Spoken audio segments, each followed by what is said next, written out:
Hey guys, আসসালামু আলাইকুম। আমরা এখন ফাইনালি যাচ্ছি নালিতাবাড়ি মধুটিলাতে।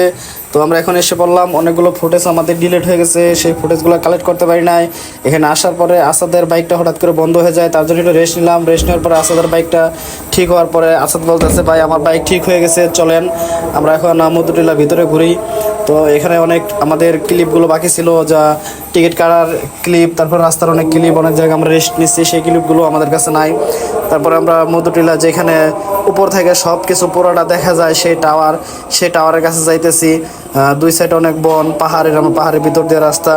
আসলে এখানে না আসলে বোঝা যায় না যে মধুটিলা নালিতাবাড়িতে এত সুন্দর একটা জায়গা আছে। ঢাকা শহর থেকে অনেক মানুষ দেশের বিভিন্ন স্থান থেকে এখানে মানুষ আসে দেখতে। আসলে প্রাকৃতিক প্রেমে যারা পড়ে, যারা প্রাকৃতিক সন্ধানে খুঁজে, তারা এই জায়গাটা আসতে পারে। এটা আসলে অনেক সুন্দর একটা জায়গা। আসাদ বলতেছে, হো ভাই আমি আরও একবার আসছিলাম। তো আমাদের সাথে বাইক না আছে, বাইক না বলতেছে, মামা আমি এখনো আসিনি কখনো। আমি বললাম আমিও কখনো আসি নাই, আমার জেলা শেরপুর নালিতাবাড়ি। তো এই প্রথম আসলাম। তারপরে আর বেশি দূর নাই, সামনে দেখা যাইতেছে সেই টাওয়ার, যে টাওয়ার থেকে সবাই আসতেছে। এই টাওয়ার থেকে পুরাটা মধুটিলা ঘুরে দেখা যায়। আসলে মানুষ ঘরে বসে না থেকে টাকা থাকতে, সময় থাকতে ঘুরেন। সময় চলে গেলে ঘোরার বয়স পাইবেন না, এই বয়সটা হচ্ছে ঘোরার। আর একটা কথা শুনছি যে দেশ ঘোরা নাকি সুন্নত। তো এটা আসলে খুব ভালো লাগলো। তো ফাইনালি আমরা সেই টাওয়ারের কাছে চলে আসলাম। আমাদের ইচ্ছা ছিল যে এই টাওয়ারে উঠবো, কিন্তু একটা কারণবশত আমরা এই টাওয়ারে উঠি নাই। তারপরে এদিক ওদিকে আমরা ঘোরাঘুরি করলাম, এখানে বাইকটা রাইখা হেরা ঘোরাঘুরির পর আসাদ বলতেছে, ভাই ছবি তুলি।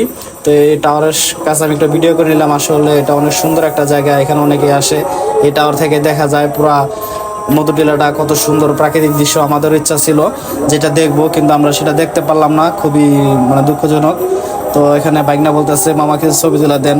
তো বাইকনার আসাদে কিছু ছবি তুলে দিল। ছবি তুলে দেওয়ার পরে বাইকনা তার অনুভূতি প্রকাশ করতেছে যে আসলে মামা এখানে না আসলে বুঝতাম না এটা কত সুন্দর। আসাদের জিজ্ঞেস করলাম, আসাদ বলতেছে, ভাই এখানে এর আগে আমি বহুতবার এখানে আসছি, তো এটা আমার একটা ফেভারিট জায়গা, এখানে আমি সময় পেলে আসি।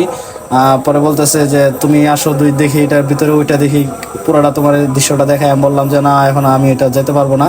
তো গ্যাস এটা হচ্ছে খুবই উঠার ইচ্ছা ছিল, কিন্তু উঠতে পারলাম না, পাখির চোখে আপনাদেরকে দেখাইতে পারলাম না। ভালো লাগে লাইক